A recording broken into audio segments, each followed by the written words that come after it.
Well, good afternoon, everyone. I want to welcome you to the Conscious Life Expo post-conference. I love this expo because we bring in some of the top talent around. And the gentleman that I'm going to introduce is one of the people that is definitely tops in his field and has such incredible information to share. So I would like you to join me in giving a rousing Conscious Life Expo welcome to David Wilcock. Thank you. Thank you.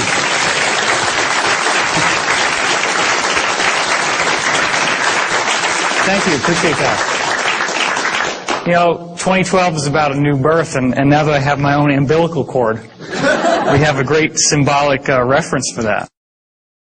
So this is going to be a bridge where we're going to start with the 2012 Enigma material that I didn't get to finish yesterday because literally we had the line for that room wrapped around 2 halls in this hotel. It was enormous. How we got all those people into that room, for those of you who remember, I don't know how it worked, but it was a divine miracle in and of itself that we actually got the people in. So this is about what the government is like for most people right now. We've gotten into this illusion that the government is our benevolent father figure and protector, and more recently now it's feeling as if what's the surprise is not what we're expecting. So many people are awakening to cosmic consciousness and higher concepts of metaphysics and spirituality, and this is going to be a true masterclass in what's really going on. So 3 years ago, I was at this conference, and I met Billy Blake, who should be here, but he's not here yet. He's going to be running around with a handheld camera. And we decided to do a film together. The film is called Convergence, as many of you, or probably all of you know. So that film deals with the idea that the underlying fabric of this universe is consciousness, which is what all the old mystics and all the old religious traditions have been saying for thousands of years. Now, what I offer is a much more elaborate and intricate spin on the notion of a consciousness field than you've probably ever seen anywhere else. Of course, it goes without saying that for those of you who haven't seen this, when they haven't seen it before, there's a gasp in the audience, but you all are well initiated. Edgar Cayce and myself, there's obviously a facial similarity there. This is my brother and Casey's first guy, Dr. Ketchum, who got him out there in the world. My father, after a Metallica concert, that's why he's sneering. And the Squire, Edgar Cayce's father. My father would only shop at the Squire shop, and everybody called Cayce's father the Squire.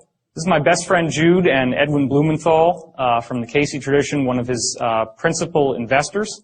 Jude and I did marvelous music together in high school, at least we thought so at the time. And this is my friend from college, Christopher, and his corresponding reincarnation, Morton Blumenthal. This is my good friend from college, Angelica, and this is Edgar's wife, Gertrude. These are like the only people I'm still in contact with from high school and college. I mean, you have to understand, these are not just random people from my life. These are like some of my closest associates and friends. And then when you find out that they're the same people as in Edgar's circle, it's very, very surprising.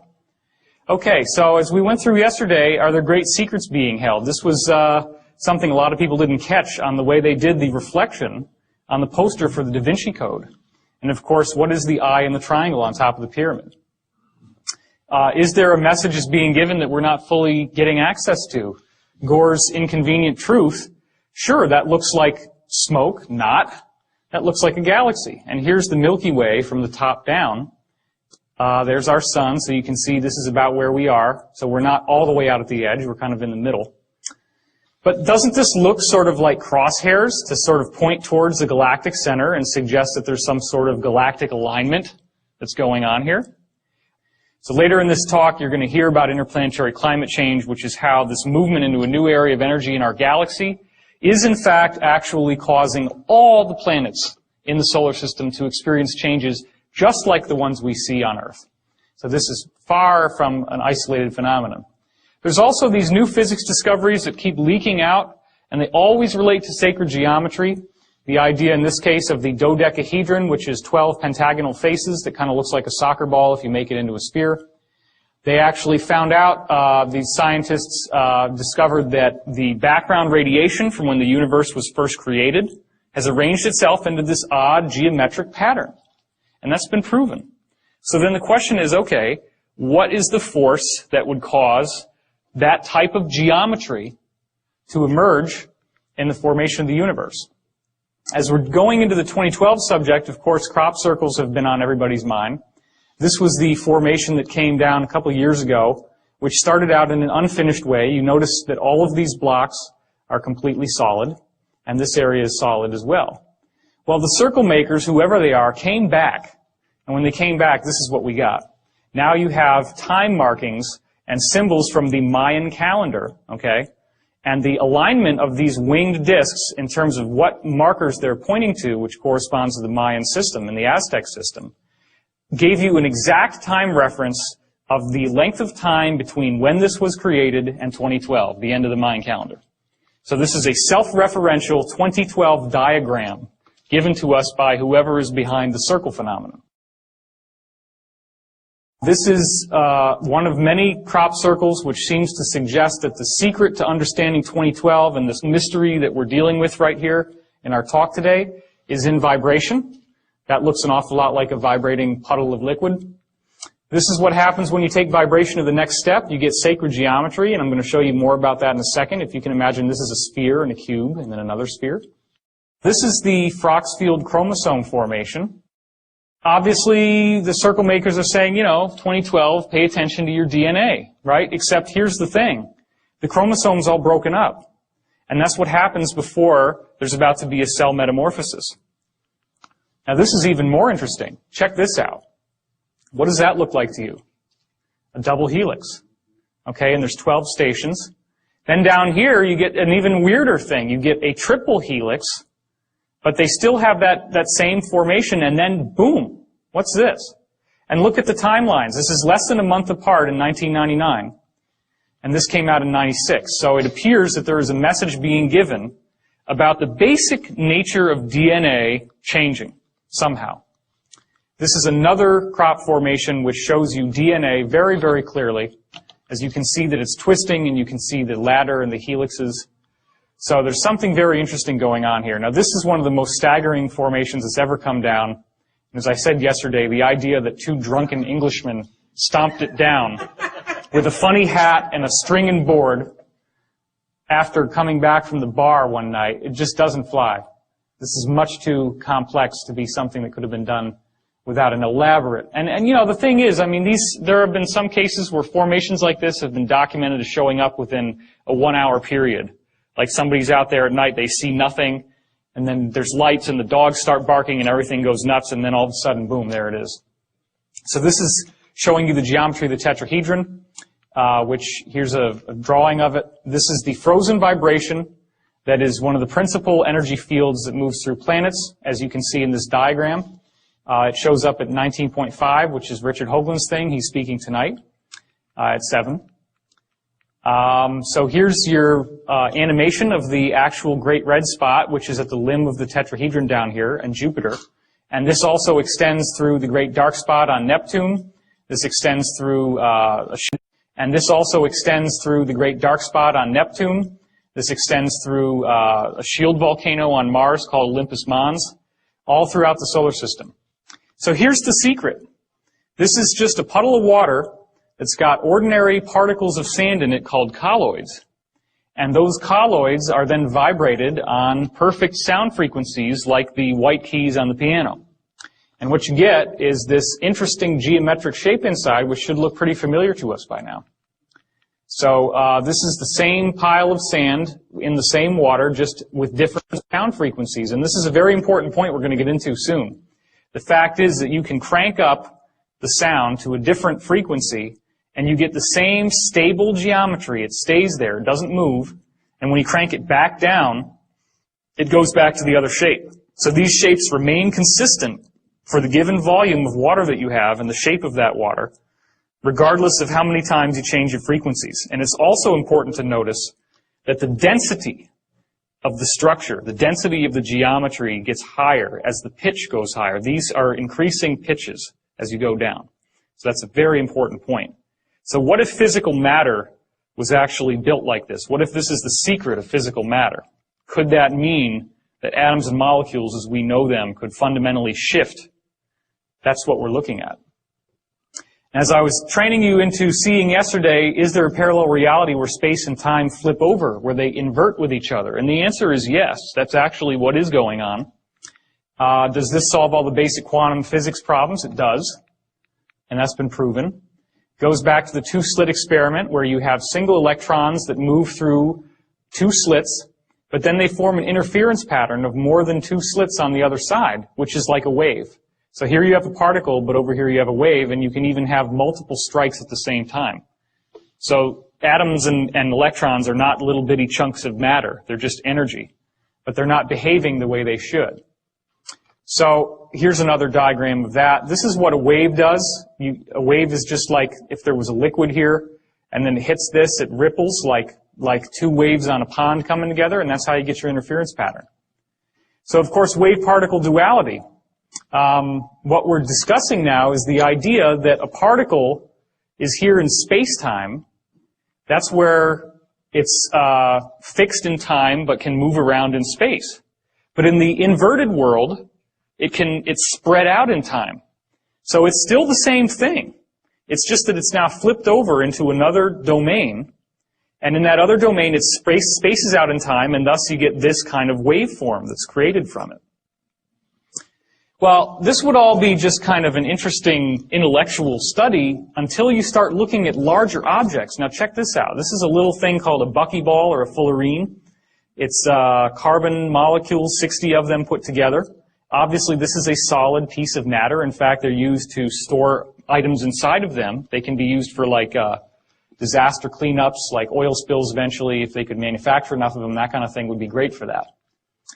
Well, Zellinger in 1999 took these carbon-60 molecules and shot them at a 100 nanometer diffraction grating, which is a little slit like we showed you before, and he got an interference pattern, which is like a wave.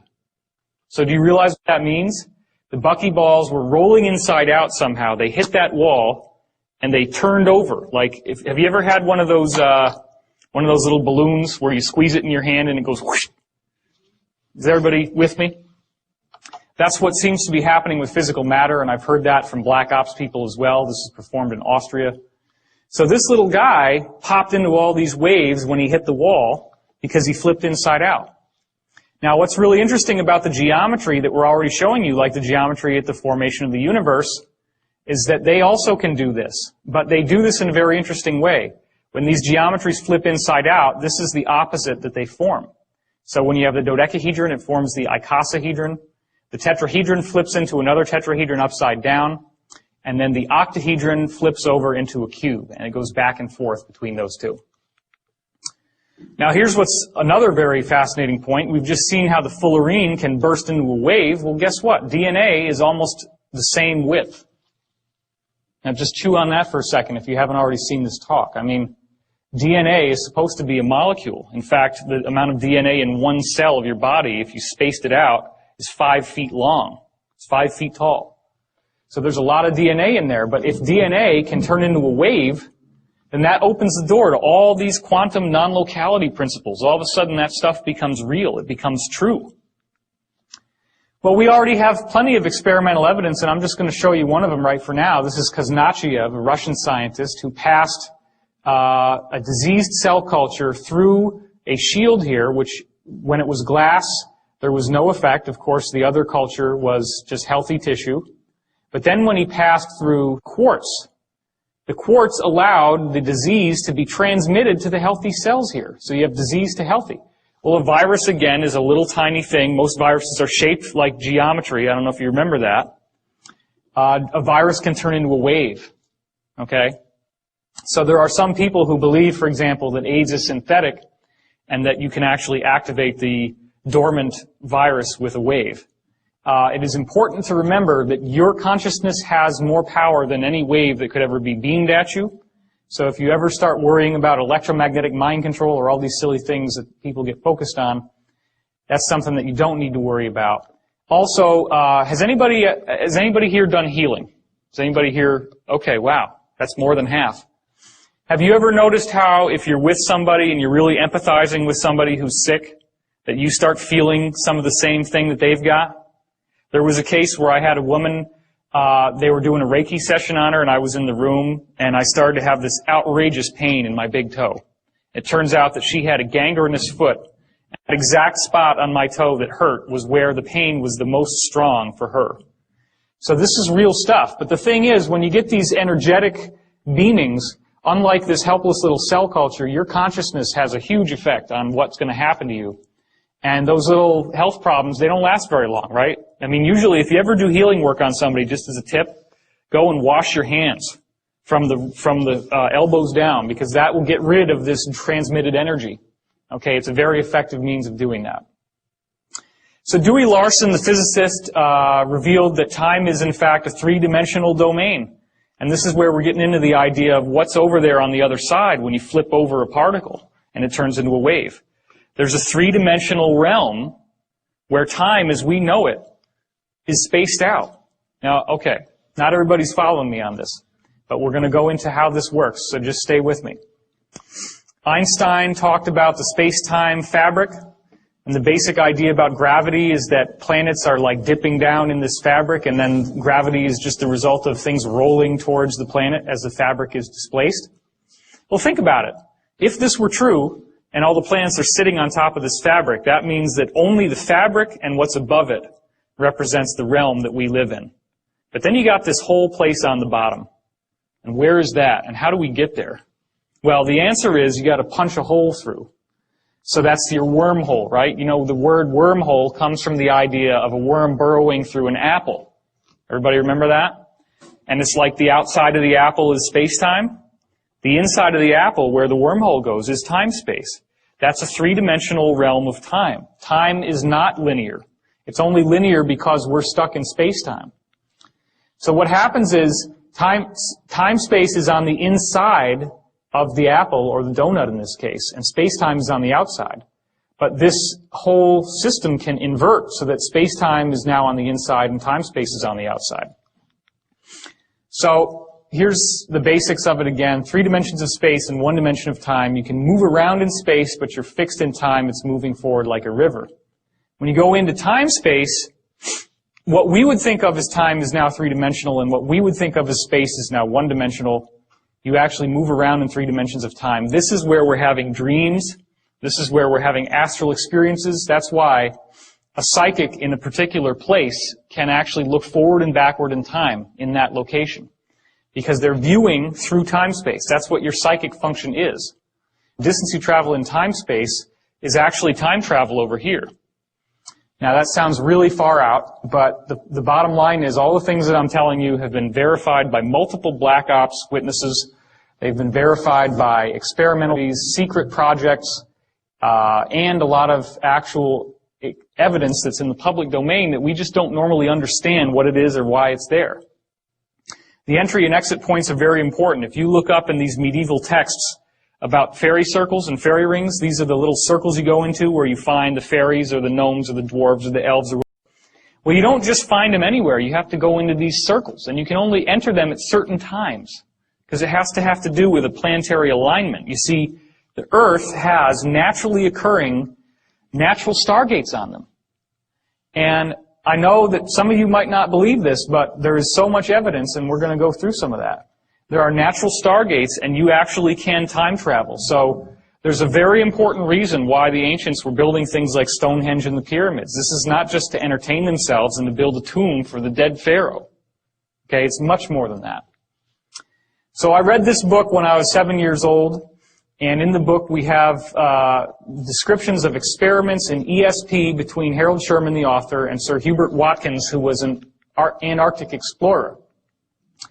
They documented some fantastic telepathy experiments. In one case, Sherman is sitting there in his room in L.A., and he's tuning into Watkins, and he gets this pain in his head, and it hurts a lot. And so he writes down, okay, pain in the head. When we correspond that to what Watkins' journal said at the same time, all the people in his Antarctic expedition team were bumping into this stovepipe that had fallen down with a sharp edge, and they were actually lacerating their head, the skull. It will hit bleeding from that, and he was feeling the pain. Just like I said, there's an energetic transmission of the pain. Well, after Watkins died, the telepathy continued because they were so much in affinity with each other that he could recognize Watkins when he spoke. So Watkins is describing in some of these readings, I guess you could call them, what it took for him to get into Sherman's mind. And he said there was a nested set of spheres that he had to go through. And he had to find a channel to the center to get to the message to Sherman, which was not easy. That's why they call it channeling. Because, and I didn't go into this last time, but what really appears to be happening here is everybody knows about the system of chakras, the esoteric system of chakras. The chakras are actually different levels of your soul and different levels of where your thought processes and consciousness processes are happening. So as you go through these Kundalini meditations, the idea is that you're supposed to raise the Kundalini serpent. I was shown in multiple readings that the actual process of raising that Kundalini is collapsing the chakras together into this set of nested spheres. Because when you do that, you focus everything into the one spot in your brain that we're going to go to here. So this is bringing all your chakras together and then finding that channel so that the entity that's trying to reach you or your higher self can get to the center. Because the center is where all the action happens. Why is that? Well, the center of your brain has a small gland in it called the pineal gland, which, as you can see here, it was called pineal because it's shaped like a pine cone. This is the exact geometric center of your brain. It's right here. And this, as we're going to see, is very important in ancient cultures. The Sumerians gave it a description, which you can see here, the little acorns on the top of this staff that he had. And there's also a little jobber up here. And what we found out from Dan Burrish is that these can be reversed. The cylinder seals can be flipped over, and when you start doing that, you see some very interesting things, like the eye in the triangle, and another eye in the triangle right here. So the Sumerians were hiding information. They were encrypting information in these seals. So this is the one we were just looking at. Here's your little pineal gland, and the other one up there. Well, look at this. Now, if you've seen Stargate SG-1, the first episodes, you remember the Goa'uld, the villains in Stargate? You remember how they had these helmets that went around their head that looked like a snake? That's the helmet. That's the Anunnaki. They were human-like people, but they wore these weird helmets in order to appear like gods to the primitive Sumerians they came to. And this is how they encoded the secret of what they really looked like inside this image right here. It only works when you put a mirror image on it. But then you also see he's holding all these pineal gland staffs, and he's got this seal over his head, and more symbols here. But it gets a lot more direct as we go on, and you're going to start wondering to yourself, why in the world are all these cultures focusing on the pine cone?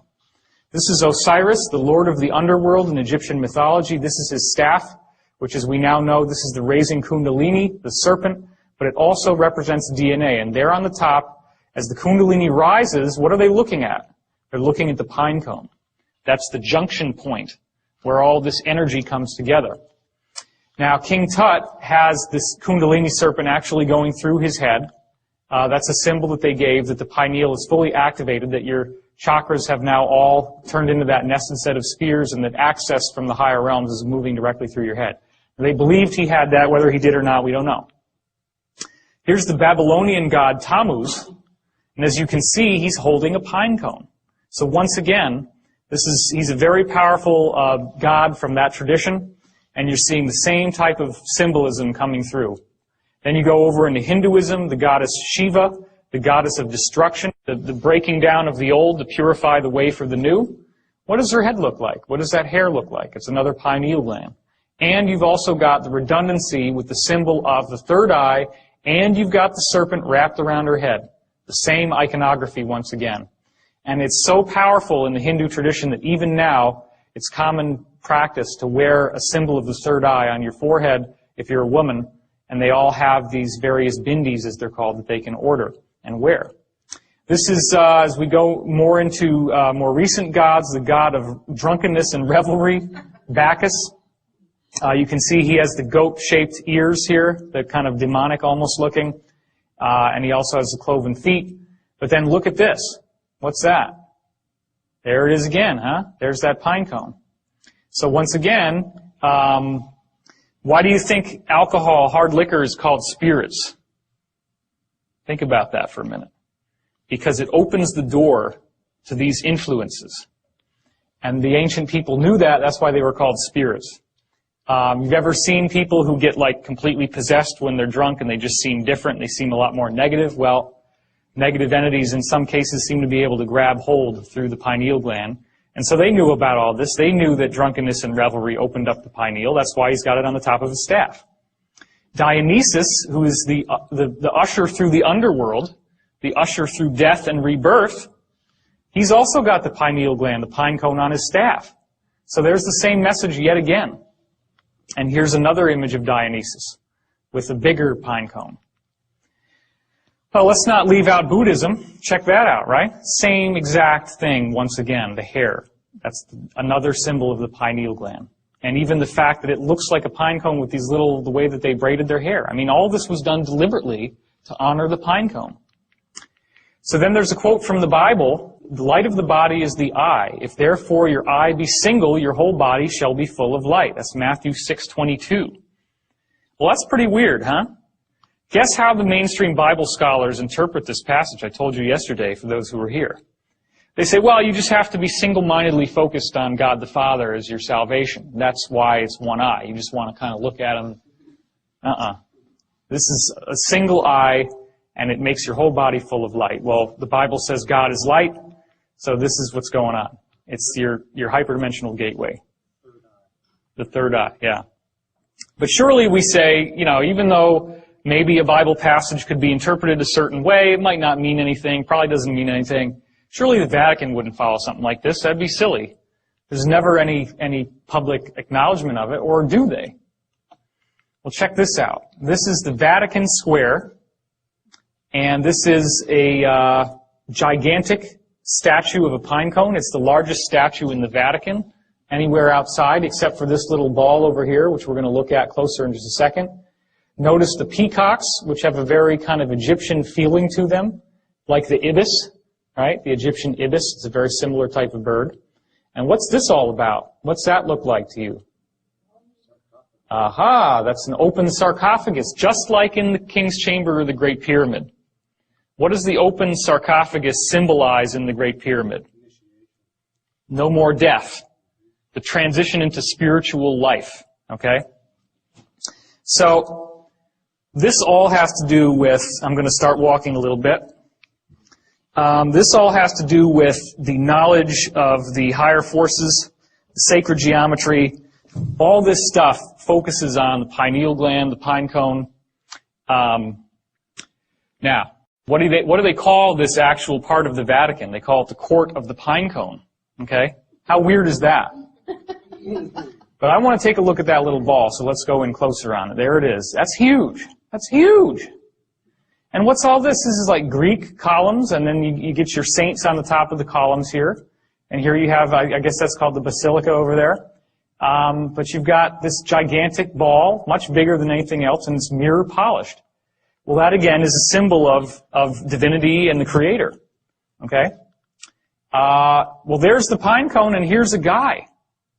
Look at that. I mean, a man is not even tall enough to reach the bottom of the pedestal of this pine cone. What the heck is the point? If everything that I'm telling you is bullshit and you go home and are like, oh my God, this guy has been smoking some really weird stuff. Okay, fine. If you want to believe that, that's fine, but answer me this. What the hell is that? And why is it there? And why do they care? And why is it in every single ancient culture in the world? It says the same exact thing, and it looks just like a gland. Any of them could have chopped open a head and found this gland in your brain. And they did. Well, this is what's at the bottom of that statue, okay? That's Egyptian cuneiform down there. And the lion, like the Sphinx. This is the Vatican. Is anybody getting a does not compute on this? You got the ibises around the top of the thing, okay? You got this weird mirror ball on the outside of the courtyard. You got this open sarcophagus, like in the Great Pyramid. Do you think maybe that they have a little bit more of an affinity with Egypt than we've been giving them credit for? Do you think that maybe the ancient Templars who designed the cathedrals used the same sacred geometry in the Great Pyramid in order to make those cathedrals so that they would function as consciousness resonators and amplifiers, using the domed ceiling, using the stained glass windows that have sacred geometry mandalas in them, and using the Gregorian chant, which has the tones of sacred music that then activate your consciousness? This is what's going on. That's the other side. You can see once again the same thing. You have this lion who's there. Well, okay, I guess if we put a cross on the top, it doesn't really count as an obelisk anymore. You know, we can kind of glide on that one. Doesn't work for me. This is very much something out of Egypt. And here's the smoking gun. The actual pontiff himself carries a staff that has a pine cone in the staff.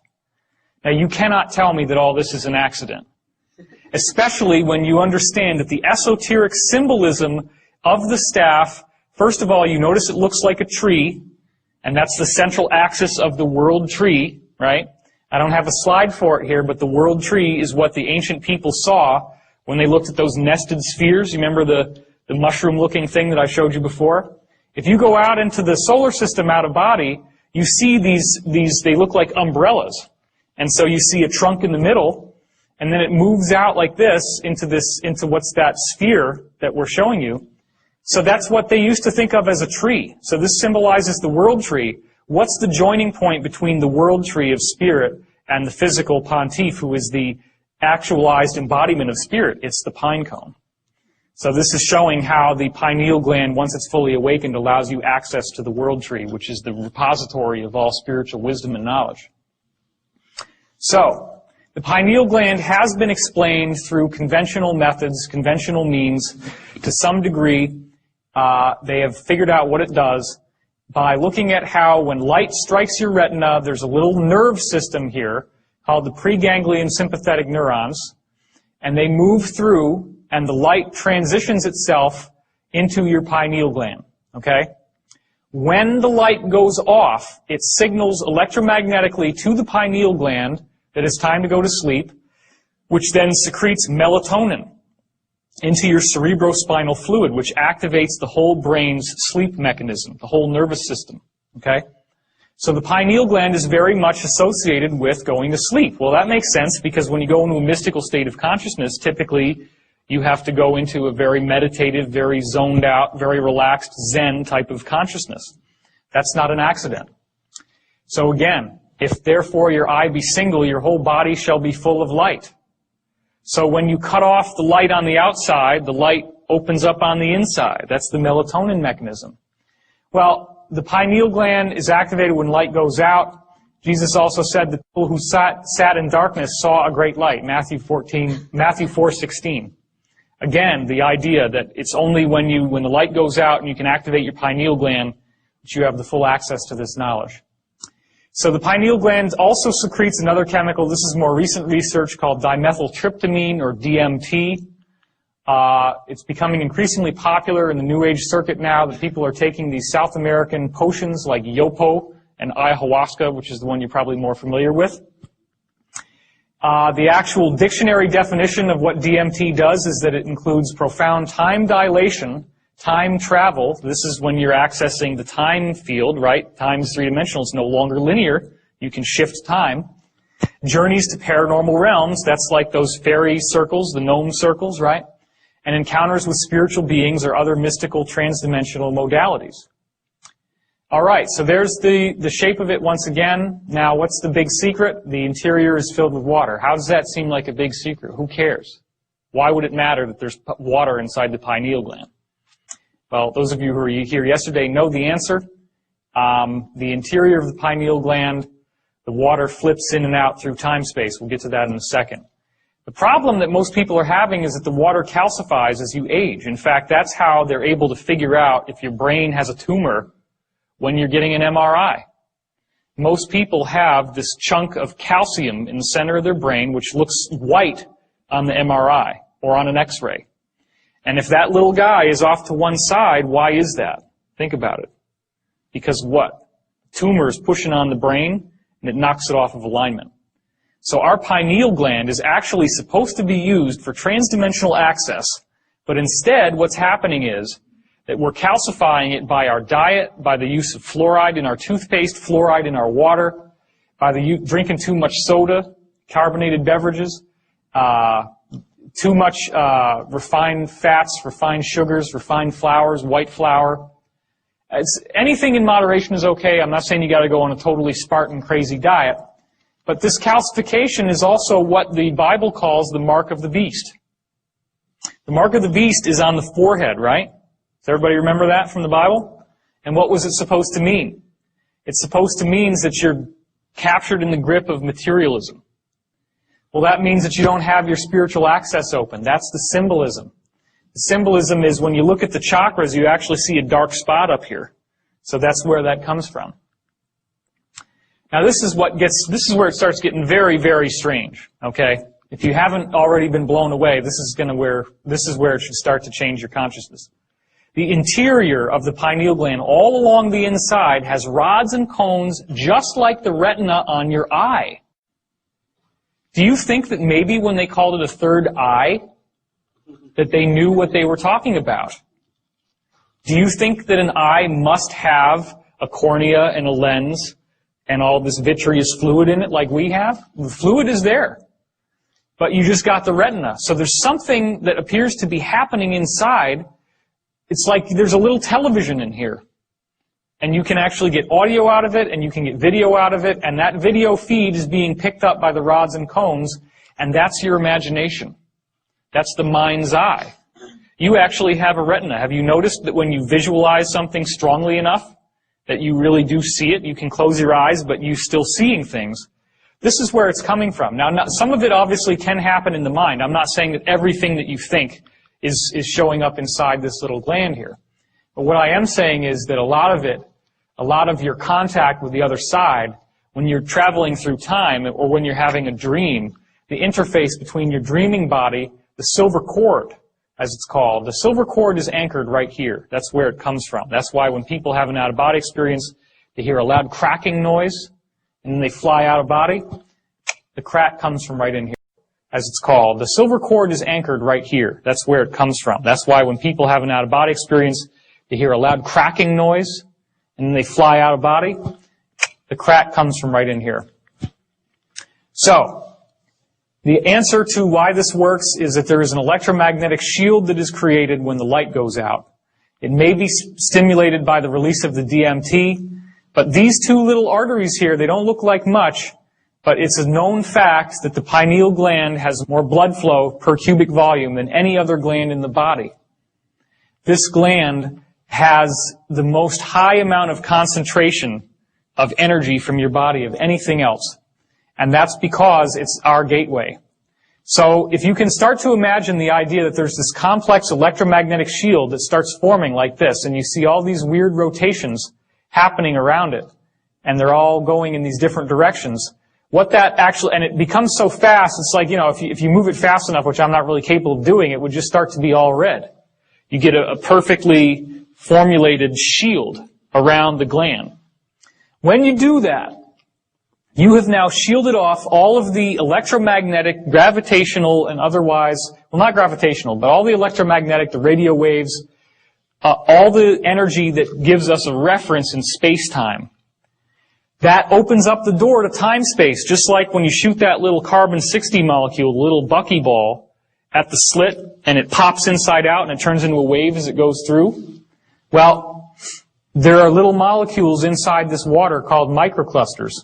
And those molecules can flip over, and that's the gateway that allows you to see into time-space. So darkness activates electromagnetic activity. It feels like a pressure, a buzz, or a tone or acceleration inside your head. Has anybody here not had that experience? Okay, no hands have gone up.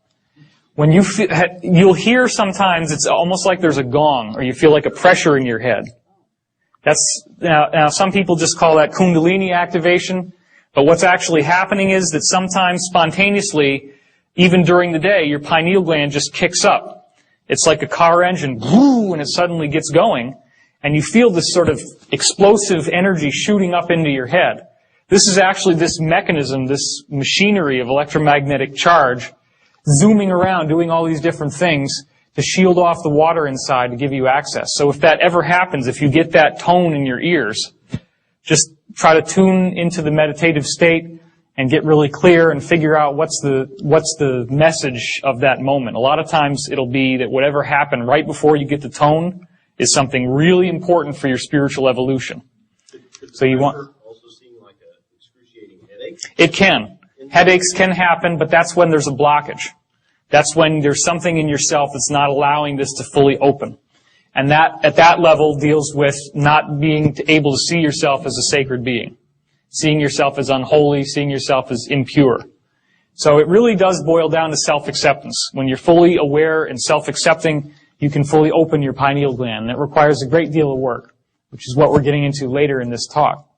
So the water becomes your conduit to time-space, the parallel reality, and then your interior retina in your third eye, because you actually do have three, records the visual images. That's what all the ancient cultures painted the bindi on their forehead for.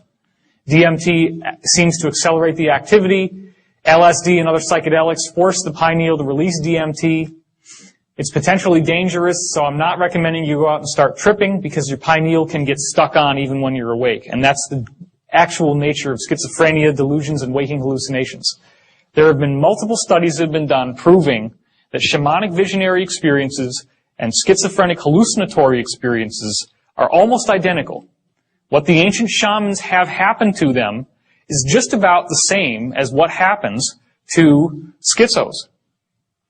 It's just that the schizo is cracked. The walnut is cracked, as I call it, or the acorn, or the pine cone, right? If you have some of that electrical activity that doesn't know when to shut off, which could be also the melatonin, right?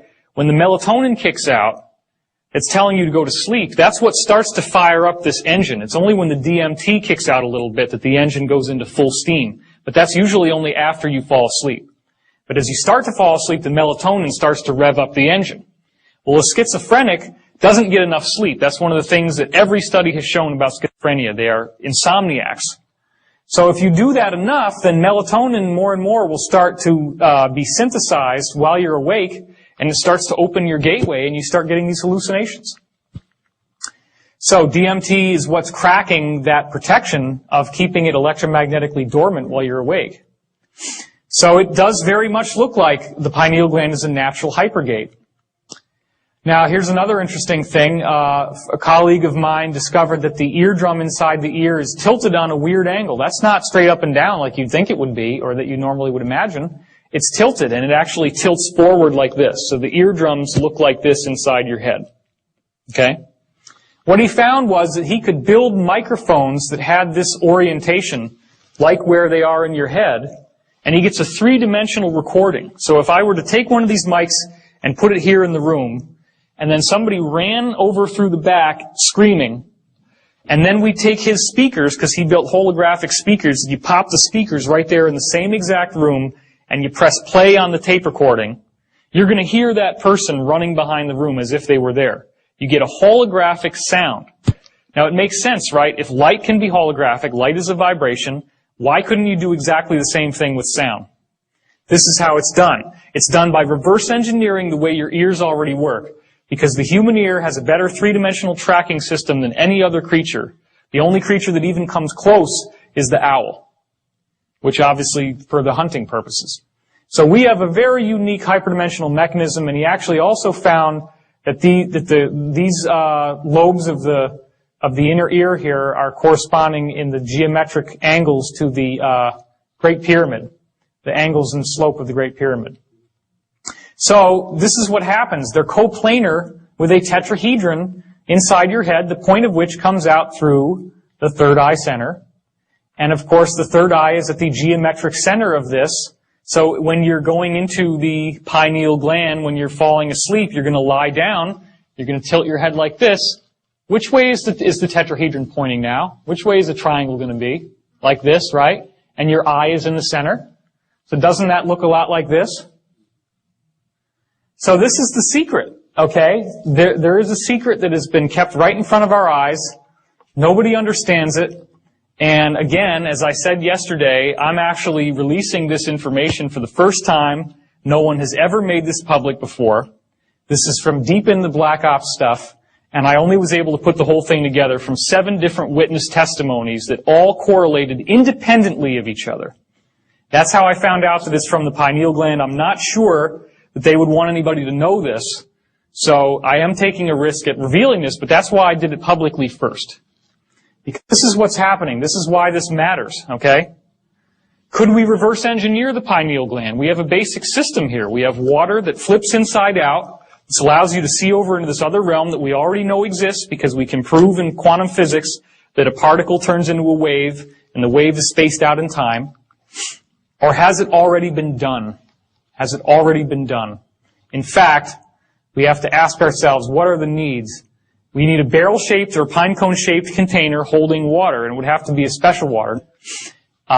Then you have to have an electromagnetic shielding capability. Like I was saying, you got to have this system that can do all this kind of stuff inside in order to shield it off from space-time.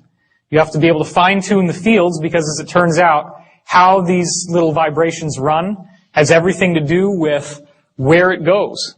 It's like Google Earth. Everybody here use Google Earth? You ever seen it? You can click on something and you zoom in on it.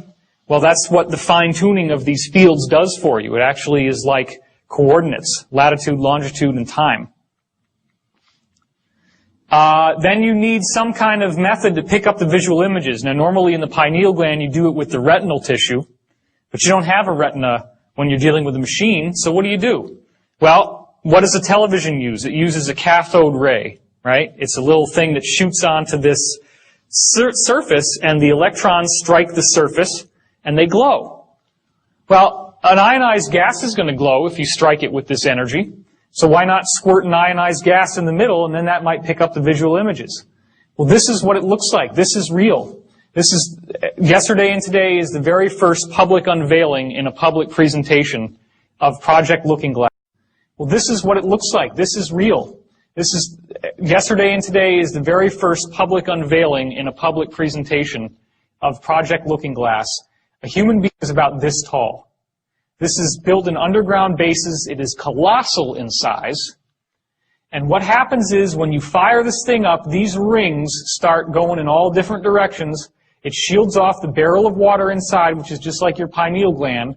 The water inside flips over into time-space, which then captures argon gas, captures visual images, and this is what it looks like. It becomes huge, glowing, all the way out to these posts, which are used as stabilizers for the energy field. Now, it doesn't start out with an image of the Earth. That's just there as a placeholder, although you could see the whole Earth like that if you wanted to. That's not usually what happens. Well, contact, right? We have been given the technology right in front of our faces in the movies. They just don't tell you what it's for. 13 ghosts. In what? I think it's called 13 ghosts. 13 Ghosts? Well, thank you. I'll have to check that one out. Doesn't sound like a movie I'd want to see, but if it's for that... It's horrible. Oh, I can imagine. So contact, just to recap from yesterday, blueprints come in from the Vegans, from Vega. They figure out that it's only when you fold up these patterns into a cube, which forms what there in the center, the triangle with the eye in the middle, as it folds up. Cube geometry. That's when you can decode the plans to build this, these rings, which becomes this machine. And there's your little helicopter. So there's another shot of it. They got computer animations of how it's going to work with the different rings moving. This actually looks like the fisheye lens distortion effect that happens around the looking glass when you power it on. There's a gantry crane up at the top, and the little guy is dropped down and goes inside. That's like your barrel inside the mechanism there. And this is where all the action happens. This is where the Stargate opens, the wormhole into the higher realms. In this frame, we're seeing how the whole thing collapsed and fell apart. So, of course, you want to take a ride. You know, the new the new formation of the one after the old one breaks. And here we're seeing the new one. Once again, you get a very clear view, and there's your little eye with the rays coming off it, just like the all-seeing eye on the dollar. Not surprising. Here she is. It's even larger than the real one, standing on this ladder, looking down inside. This is the chamber and the chair inside, which we'll see is very important. And here's your geometry. Look at that. Did anybody notice that when you were watching the movie? Because it goes by pretty fast. That's that same geometry that's in the background radiation of the whole universe with the sphere in the center. They fire it up. Guess what happens? Big, bright luminosity, just like the real thing. The real thing that they're actually using and have been using since the 40s at least. And here's what it looked like from the control room. It gets brighter and brighter, and then she starts having the floor disappear. She gets dropped down inside, and then, of course, she goes through this wild wormhole ride, and there's an ascension experience at the end of the dream, because it is like a big dream, because she's in the dream plane. Now, last Mimsy, again, you got the same principle. The children find these little objects. She finds this toy rabbit, and he finds this little thing that helps him speak to the spiders. It all comes out of this cube that they find. Well, guess what's going on here? Same thing.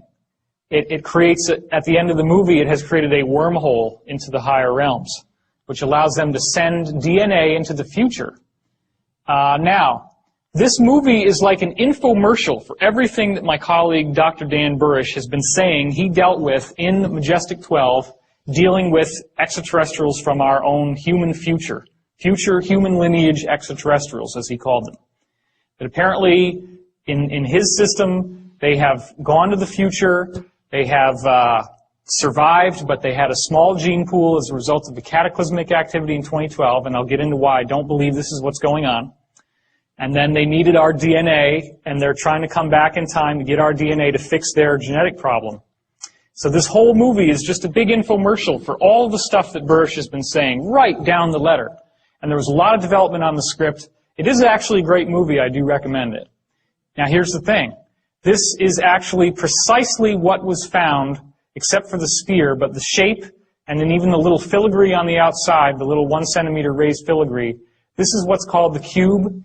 It was found in the Roswell crash. And this is what it looks like when the tides open. Do you ever see the movie Hellraiser? I don't know if you'd want to. But they have a little puzzle, a little box that they flip, and then it pops open, just like this. And what happens when it pops open? Where do you end up going? You go into this parallel reality that's like hell, right? So that's all based on real knowledge, because some of the spiritual planes you can go to are pretty nasty places. So when it opens up, you get these brilliant, vibrant colors inside and this grid pattern. It's called the yellow disk because the little yellow disk forms right here when it starts. And then you get a full color image, unlike the other one where it's argon gas and it's all yellowy. You get a perfect color image on the real thing. And of course, there's a treaty that they have with the ETs that forbids them from giving you the writing that's on those panels. We can't do anything about that. Again, you're seeing the same redundant geometric metaphors here, the sphere with the geometry. So, all of this stuff, all of this usage of the looking glass technology has created some very, very interesting things. They have used this, for example, to cheat on presidential elections.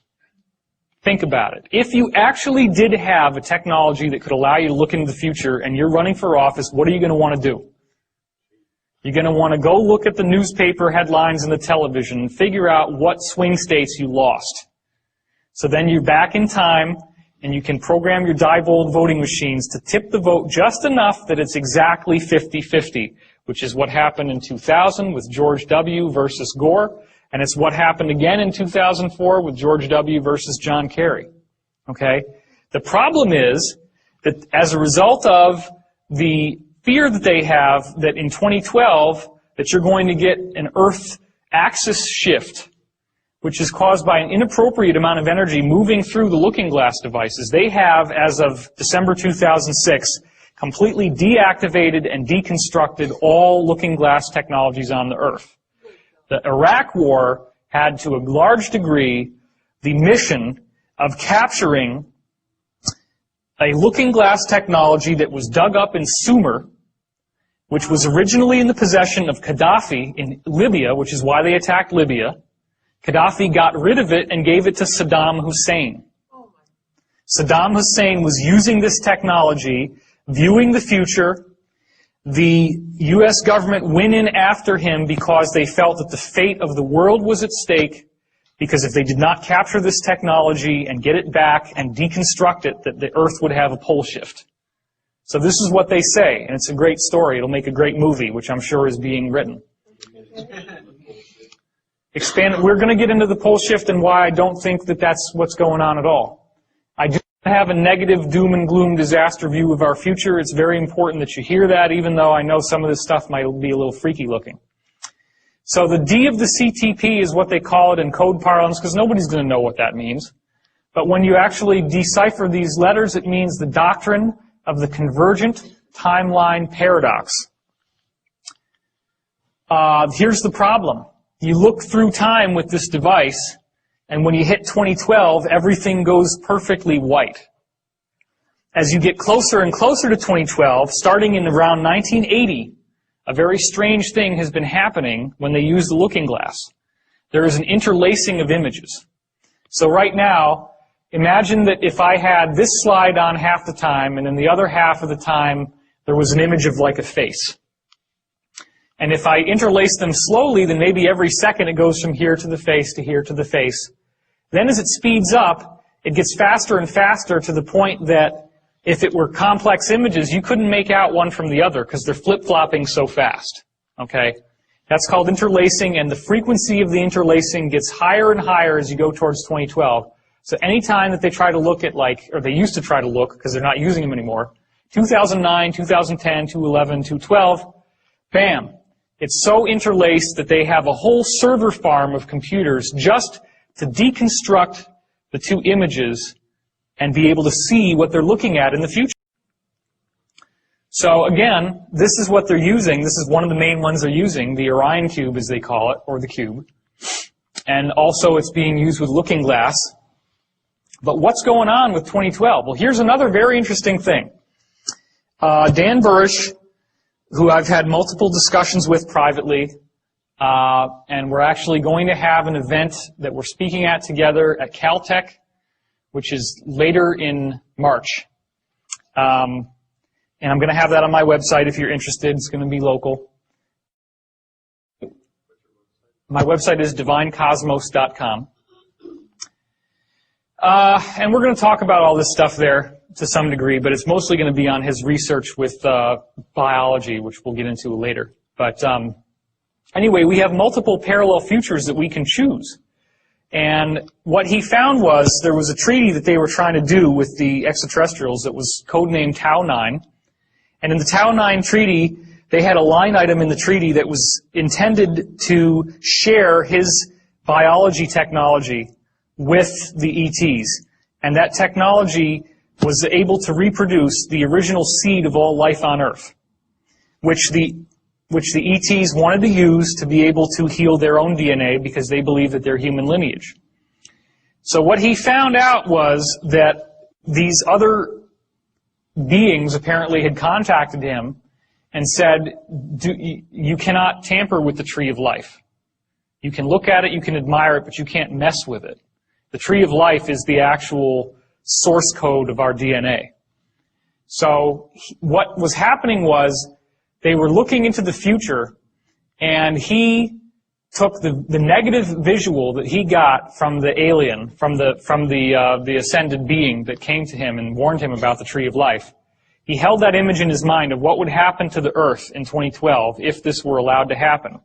And the image inside the looking glass immediately shifted to the apocalyptic vision. So he was able to prove by doing this that you can determine the outcome of what this thing shows you by your conscious focus. So this is, 2012 literally does represent create your own reality time. It has everything to do with what do you expect is going to happen. This is where thoughts becoming reality really takes on a whole new meaning in a way that you've never heard of before.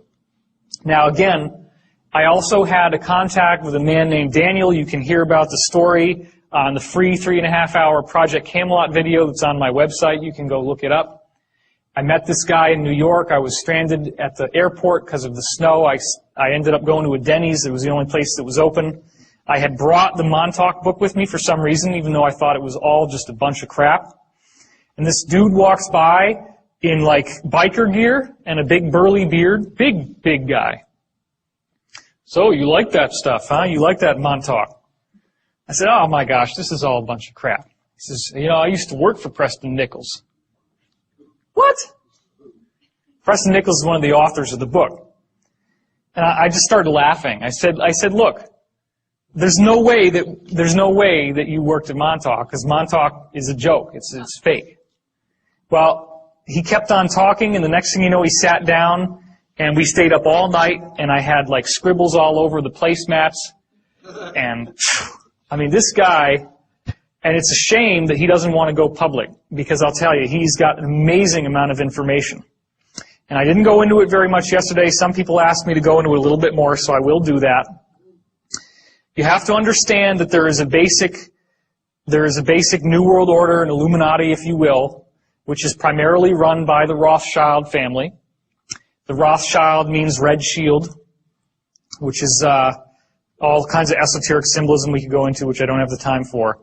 The Rothschilds financed Stalin and the takeover of Russia, the Bolshevik Revolution in 1917. They have financed the French Revolution. They financed World War II. They financed Hitler, and they were financing the U.S.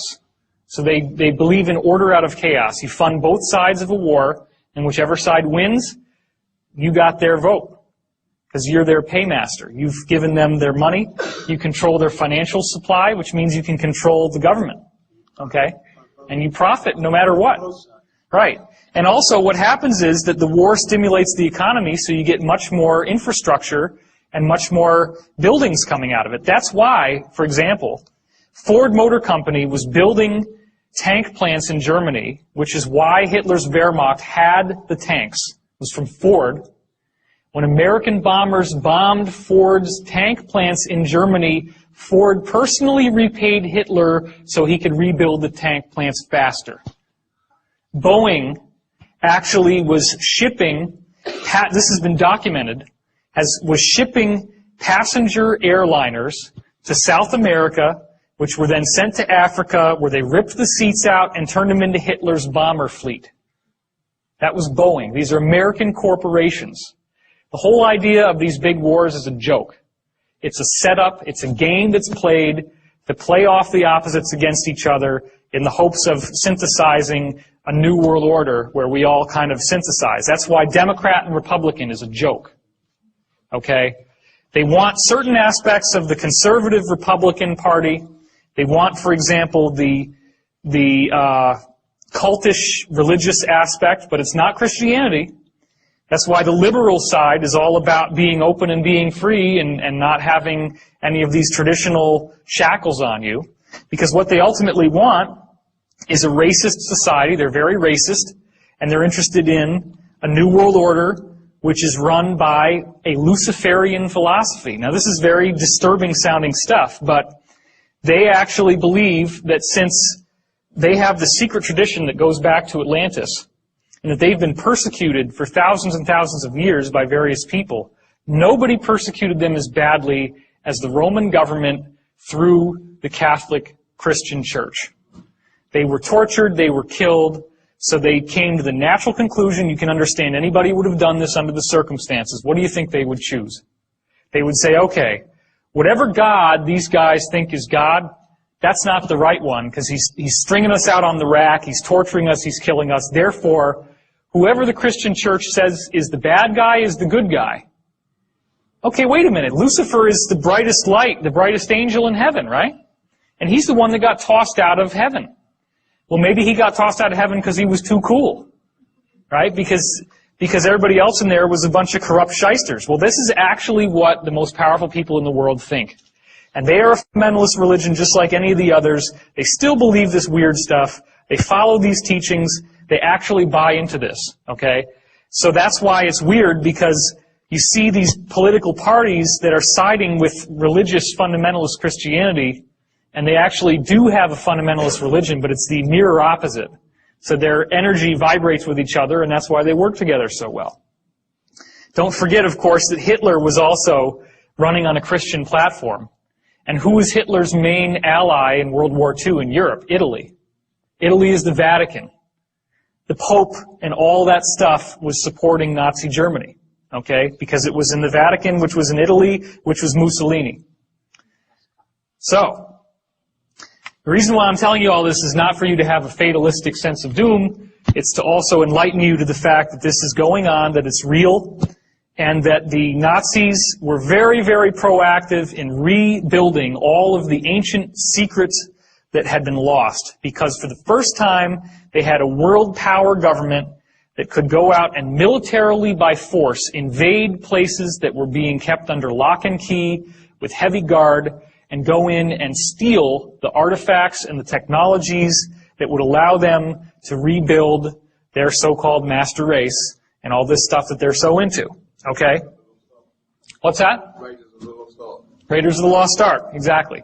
So, what do you think happens when a UFO crashes in World War II and the people who financed Nazi Germany, once it collapsed, they're looking for as much technology, as much goodies as they can get their hands on. So what do you think they're going to do when these UFOs crash? They're going to want to rip out everything from those UFOs imaginable and reverse engineer it and make it into something they can use. So what's the first thing that they go for? They take out the chair. Because these UFOs, you're sitting there in the chair and you say you want to go somewhere, you meditate on it, and a vortex opens up in front of the ship and you fly through it, and you pop through a wormhole and you end up somewhere else. Okay? So that's what the chair does. The chair is the interface with your consciousness. So when you understand that your consciousness is interfacing through the chair, that helps you get to a point in yourself where you can see that the chair is a psychic amplifier. That's what it does. The chair's function is that it takes your natural, innate psychic function and makes it vastly more powerful. People may not know what the Philadelphia experiment is. Oh, the Philadelphia experiment was the result of the testing of high-energy arc welding on the creation of very large battleships by the U.S. Navy in World War II, surrounding Norfolk Naval Air Force Base, which I used to be right near in Virginia Beach. What they found was that when you got this high energy, this was the highest arc welding ever done, like a big bolt of lightning. And it pinched time-space into space-time. So you get this black hole in the room. And then actually they were having tools disappear. So the tools never came back, and they realized there's something here we can use, and they actually designed it into something that they put on the ship in the hopes that the ship would be able to be invisible, like the tools became invisible. What they didn't realize is that they were going to jump from one place to another, and it had a devastating effect on the crew. Anyway, I don't want to spend all of our time just going through this old material, so we're going to get back to the chair. We're going to get back to the point that they could actually create a wormhole with the chair, with the psychics exercising their consciousness in the chair. They had help from, apparently, ETs from Sirius in designing the chair. And the chair allowed them to send people through time. There were multiple wavelengths that the chair cranked out on graph paper. Okay? Some of those wavelengths were corresponding to a natural 20-year harmonic in the Earth's vibration.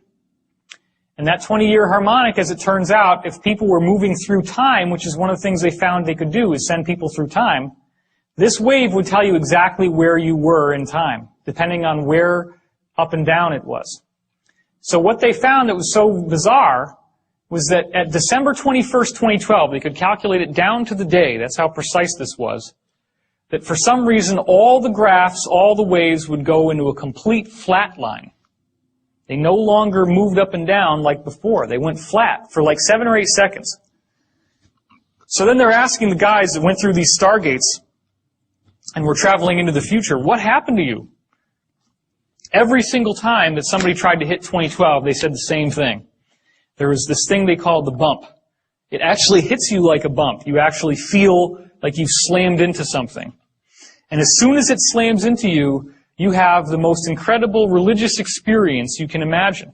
Cosmic consciousness. Your consciousness just blasts into this wonderful place where you have awareness of no space, no time. All knowledge is available to you. Ecstatic God consciousness. You could be the galaxy, you could be a subatomic particle, you can go everywhere, do everything, and there's no sense of it ever ending. So when it finally stops, you just can't even believe that you're back to who you were before. Like what happened to Jodie Foster? Exactly what happens to Jodie Foster in Contact. So, Is that the moment of no time then? that's the zero time, yeah. And Daniel doesn't agree with me on this, but I believe that 2012 is our zero time reference.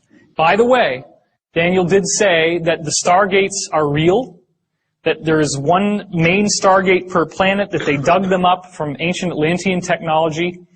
They actually buried it under the ice in Antarctica because they were concerned that something would come through that could damage human life. So that is real. Stargate SG-1, all those television shows, of which there's 10 seasons, the first and second year of Stargate SG-1 are remarkably loaded with real stuff. And there's even an episode of Stargate called Wormhole Extreme, and you remember that one? Where they're making a fake television show about a real Stargate program. It's like this inside tongue-in-cheek joke. And everybody watching the show kind of knows, okay, they're telling us something here. There's something real behind all this stuff. Well, it's true. Why do they do that? Okay, that's a very good point. The reason why they do that is that you hide the truth out in the open. So that if I go into this lecture and I'm telling you all this stuff, you can just say, oh, well, he's just into Stargate. You know, he's just watching television shows. But in fact, this was really cool. One time, I was sitting down with Daniel one day, and we're talking about the looking glass, and this has a little orb that appears when you're looking at a particular place, and it's a ball of light. So they gave it this really weird name. They call it an outer band individuated teletracer. Okay? Outer band individuated teletracer. And they shortened it to the word OBIT. Outer band individuated teletracer, an OBIT, right? So then we're thinking, all right, this is what they always do, right? They hide this shit out in the open. Let's go Google outer band individuated teletracer and see if there's anything there. I couldn't believe it when we went on Google after he just told me this. He had no idea either. And boom, Outer Limits. There's an episode of the Outer Limits called Outer Band Individuated Teletracer. And it's all about this stuff. There was a show, he was actually really interested in me too, because I seem to have some sort of psychic connection to these things. He says to me one day, what do you think a TVG is? I said, time vector generator. How did you know that? You're right. I don't know. Yeah. So I did not go to Montauk. I've never sat in the chair. Somebody asked me that. Were you in the chair? No. I was just very, very fortunate by some kind of crazy synchronicity to meet this guy. I wish he would go forward, but he doesn't want to. He did tell me, by the way, that they have found life on other planets. He said that the moon Io around Jupiter has little creatures crawling in the rocks.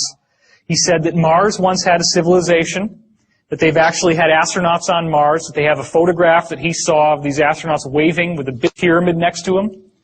They actually have underground bases on Mars.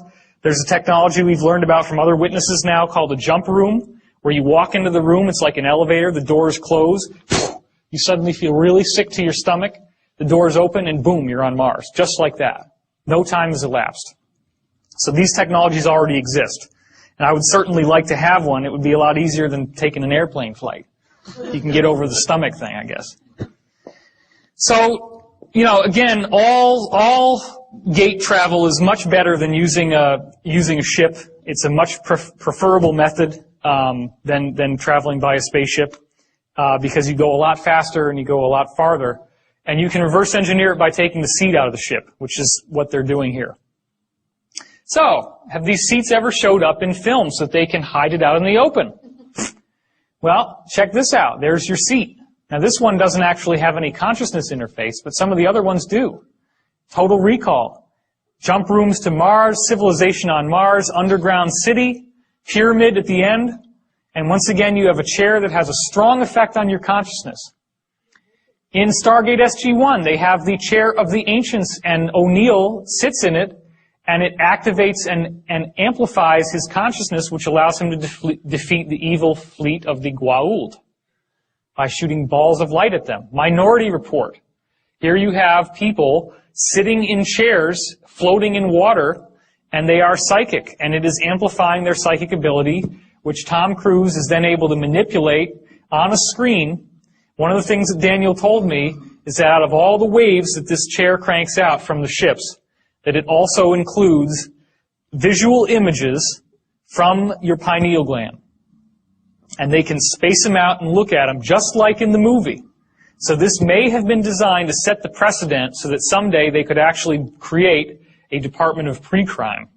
Now what also is very interesting is that the witness testimony we have of people going through these wormholes shows us that it looks like little light bulbs lined along the sides as you go inside. So that right there is not an accident. We've already got pre-crime in Britain. Really? Jim Moss has been talking about it. Oh, how about that? Jim Mars has been talking about pre-crime in Britain, he said. Okay, X-Men is another one. You remember Cerebro, where he wheels up to this thing? This is actually the antenna at Montauk, except that it's a octahedron, 2 Egyptian pyramids base to base. But it's the same basic idea. There's a chair in there. You put this little helmet on. This is where you sit. And then it amplifies your psychic ability. That's what allows him to be able to find the missing mutants when they go missing. It's what allows them. Remember that one scene in X-Men where one of the whole movies actually, the plot is that there's an evil force that's going to harness his consciousness to get him to run the chair and basically kill everybody who's a mutant on the planet. There's a chair in there. You put this little helmet on. This is where you sit. And then it amplifies your psychic ability. That's what allows him to be able to find the missing mutants when they go missing. It's what allows them.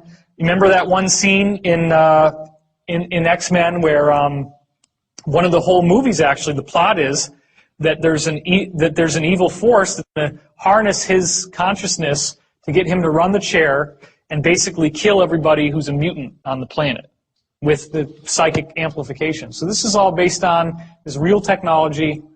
Now here's what was strange. This 20-year loop has a bad side effect. When the Philadelphia experiment happened 20 years ago, there was an enormous amount of energy released. That energy reflected through the time domain. It got stuck in the time domain. An enormous, almost a nuclear release of energy was caused in the Philadelphia experiment, or the Rainbow Project, in 1943. There's a 20-year harmonic, and during certain favorable points in the harmonic, if you have a huge energy release, you're going to get another one down here, and you have a conduit or a gateway between those two areas. Okay? This is bad. We don't like this. This is called a rift. It's very dangerous. It's very serious. 1943 created a rift 40 years later with 1983, I guess somewhere around here. And 1983 was when a creature got through, August 13th, 1983, and trashed the entire base. And destroyed the Montauk base, destroyed the chair. It just so happens that Daniel called in sick and wasn't at work that day. So he didn't get mind wiped, so they didn't erase the memories out of his mind. So he remembers everything that he learned and everything that happened when he was working on this base. Somebody has a question. I just heard it in my head. What kind of creature? The creature was based on the movie Forbidden Planet, which was the monster from the id. The secret that Daniel knows, because he was in contact with the guy running the chair, Duncan Cameron, is that they were very pissed off at these Nazis. They did not like the Nazis. They didn't like what they were doing. They thought they had too much power. They thought the potential to misuse this technology was much too vast. And they said, we need to figure out how to stop this thing from going on. They created the monster with their own thought. The official view is that it's a rift and that some interdimensional monster came through. The reality is they took advantage of the 20-year harmonic, which they knew would have that energy, and they used it to create that monster to kill the program, and it worked. So that's the truth. What's that? They would be the, what you would call in the Stargate SG-1, the Tok'ra, the inside people who are not going along with their bosses, but they're rebelling, the white hats, so to speak. So, Hold on real quick, I'm losing track of everyone. So Daniel is the early guy you met and not Dr. Dan Burrish. Daniel is the burly guy that I met. He named himself after Daniel in the Stargate series, Daniel Jackson. Is he okay? Are you sure he's okay? I I'm sure that he's okay now. He's in seclusion. I haven't even seen him in 2 years. He usually lives out in the middle of nowhere. He doesn't like a lot of human contact because he's been psychically trained. He was measured as a P7.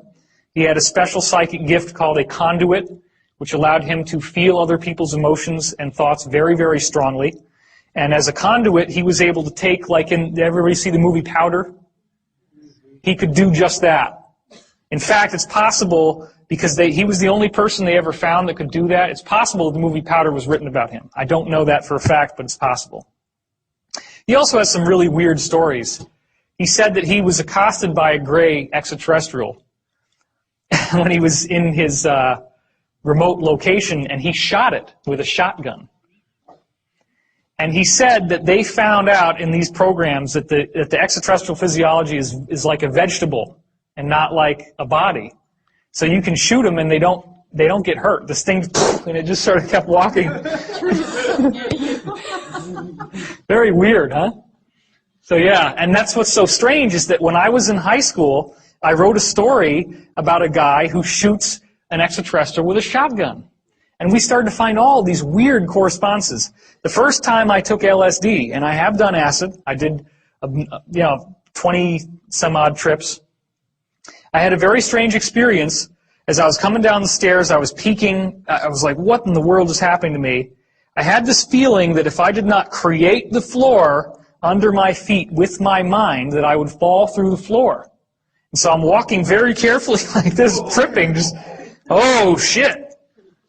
It turns out that that's exactly what happened in the Rainbow Project Philadelphia experiment. It turns out that the people who could remember where they were before they went into this gray mist of zero time didn't get stuck in the hull of the ship.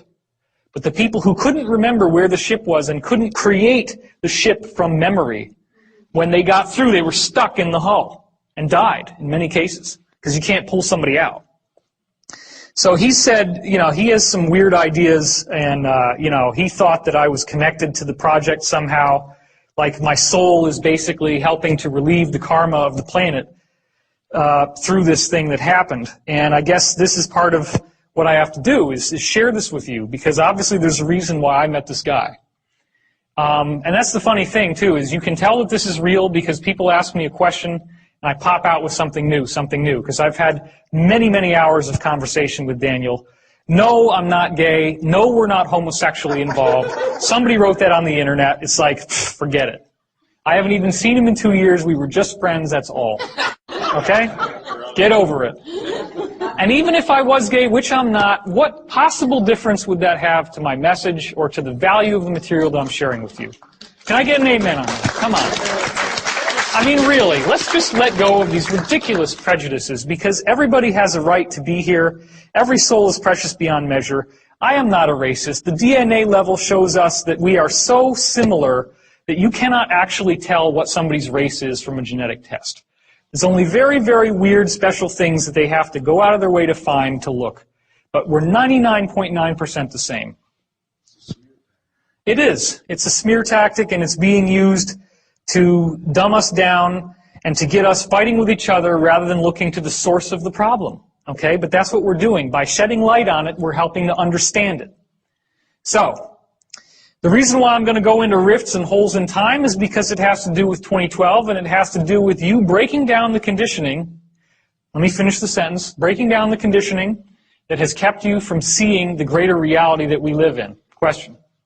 Think about the 20-year space-time cycle. Yep. So you were saying before that at the apex of the current cycle, you get a rift in time. And one was created in 1943, another in 1983.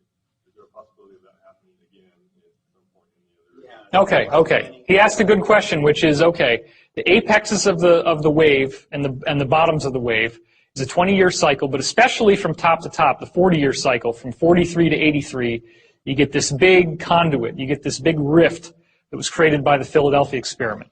Now again, it could have been anywhere. It was the fact that the Philadelphia experiment was done when it was that created a harmonic coupling 40 years later. That's all. I don't know for a fact that that was on the peak of the wave. He didn't say that. However, this wave is a subharmonic. It's only a subharmonic. The 2012 wave is much more powerful because we're dealing with ultimately a 26,000-year cycle.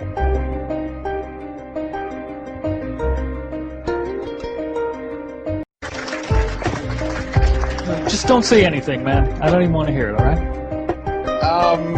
Then here's my question, all right? You can talk as long as you like. You have a unique perspective on Edgar Casey. Edgar Casey I knew this was going to happen. Correct. No. It's the psychic premonition, right? Dude, I ain't backing on you, man. You know. Okay, so now you threw me off here. All right, so what was I talking about? Oh, yes, 2012. The idea here is that he's having a unique perspective on Edgar Casey. All right, Casey did, I think, and correct me if I'm wrong on this, he did a grand total of, I think, only 14 readings that actually dealt with the future, right? About 14 readings that did with the future, yes? Yes?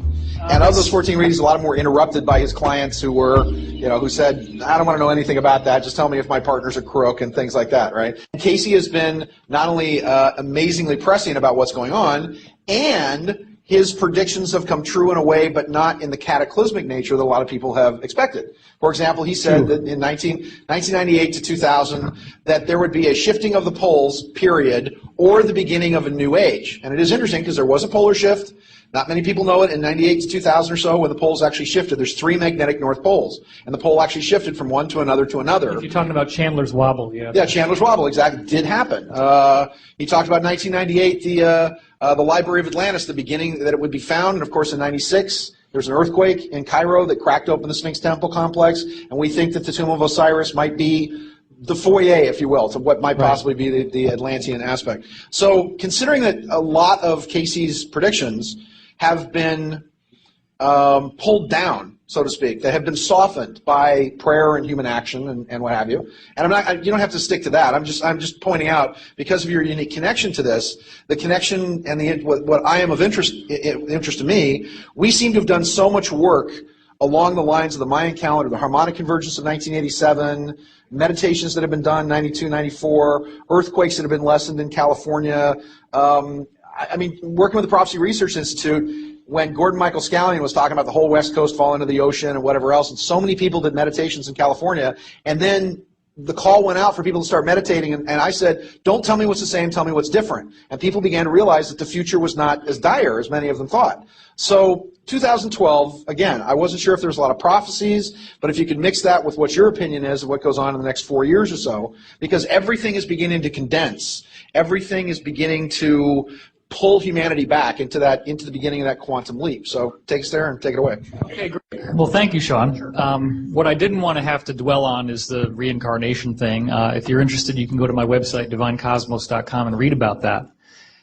Because I don't really think this is about individual personalities as much as it's about yourself. A lot of people have come up to any of us on this panel, I'm sure, and would like to have us be the savior figure, for lack of a better term. And there's no messianic return. It's a consciousness awakening that's happening in each person. And so if you want to get help from others on your spiritual path, that's fine. But I would always encourage you to practice discernment and recognize that if a truth doesn't resonate with you, you can throw it away and not look back.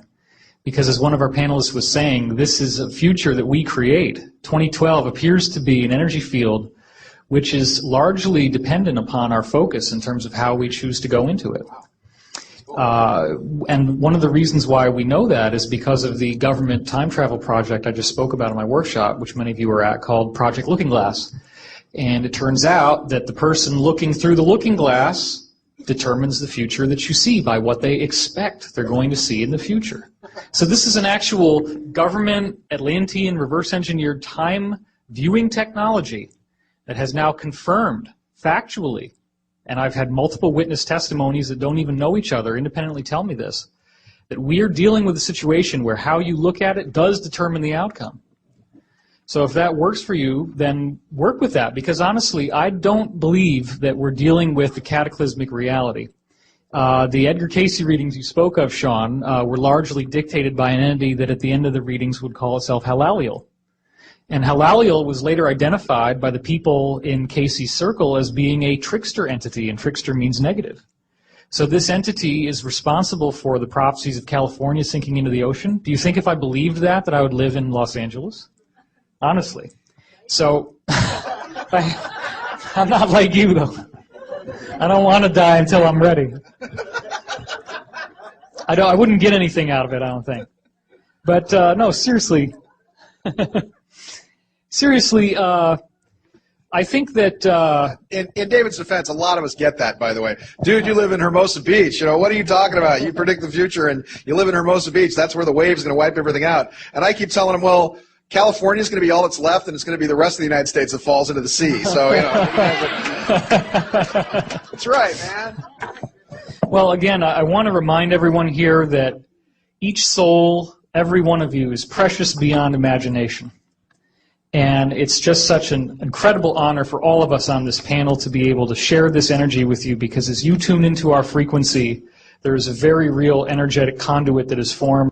And if we are clear enough, then our personality disappears and we become a lens for the Creator that you're shining to us to shine back onto you, hopefully with some transformation and some nice filigrees on it. So I wanted to share with you a perspective on 2012, getting back to your earlier question, Sean. And this deals with the idea of what exactly is going to happen between now and 2012. And this gives me a great segue into a piece of information which is scientific in nature, which I've wanted to share at this conference, and this is the great time to do it.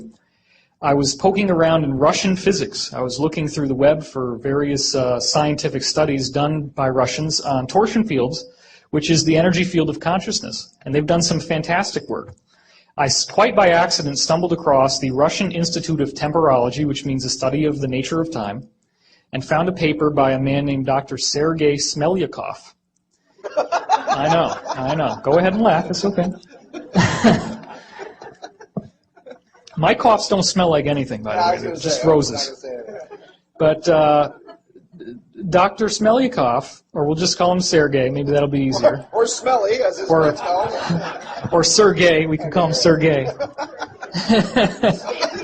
I think Smelly's better than Sergei, I think, actually. Sorry, Danny, I don't want to tangent on you. I apologize. Okay, the point is this. Smelyakov looked at the Mayan calendar, found out that, does everybody know about the golden mean, the phi, 1.618? That's the harmonic cut, the sacred cut. You can cut a guitar string and it'll be 1 to 1.618 is the ratio. Anyway, that's the basis of all life and all growth. If you take the Mayan calendar cycle of 5,200 years in length and you start chopping that up by the phi ratio so that it implodes into a singularity in 2012, which means that if you have an imploding spiral, okay, you're cutting it by phi, you cut up 5,200, make that sacred cut, and then cut that unit and cut that unit, those cuts will fall on certain years. And what Smelyakov discovered is that on those years, very, very substantial changes happen on the planet, including the fall of civilizations, the rise of new methods of measuring time, the rise of new civilizations, the rise of great spiritual teachers such as Jesus and Gautama Buddha, the major earth changes. In fact, the Russians did a 2,000-year retrogressive study of earthquakes and found that the biggest earthquakes happen on these resonance points. Well, think about what I said. It implodes into 2012. So what does that mean? Prior to actually hitting 2012, in the last year especially, there's going to be one after the other after the other. And every one of these wave fronts changes the planet, changes consciousness. One of the last ones we had was 1991, which was the fall of the Soviet Empire. One of the more recent ones that we had was right before, like 2 days before the Bush administration invaded Iraq, which I believe was the political fall from the public will of power that they had. So we're dealing now with the next wave that's coming in 2009. As we head into 2010, 2011, they're going to start happening every couple months, and then they're going to start happening every couple weeks, and then they're going to start happening every couple days. By the time we get to 2012, we're going to be hitting new ones every hour. And towards the end, it's multiple times per second. Okay, now my readings have told me, for what it's worth, that some of us will be able to have ascended abilities. I mean, full-on ascended abilities prior to the actual shift happening. So that would be very cool, because what we're expecting after 2012 is a 100 times more harmonious utopian world where things like time travel, levitation, instant telepathy, instant healing, telekinesis are as common and as everyday as breathing. And I look forward to that time. Now, I've been told that any one of us in this room, anyone, if you're willing to do your practice, which basically involves the acceptance and the forgiveness of the self, and if you get that down, then you start looking at everyone else. If somebody else upsets you, the only reason why they would is because they're hitting an issue that you have. So if somebody does something and it no longer is your issue, you won't be upset by them. If you can find that peace and that equanimity within yourself, then you will be the most compatible for this change that is coming. And as each of these new wave fronts hits, these are sufficient enough. They used to take hundreds and hundreds of years. They change the whole nature of the world and civilization. They're going to start happening every week and then every day. So you can harness that potential in yourself, and I see a very, very positive future coming. So I thank you.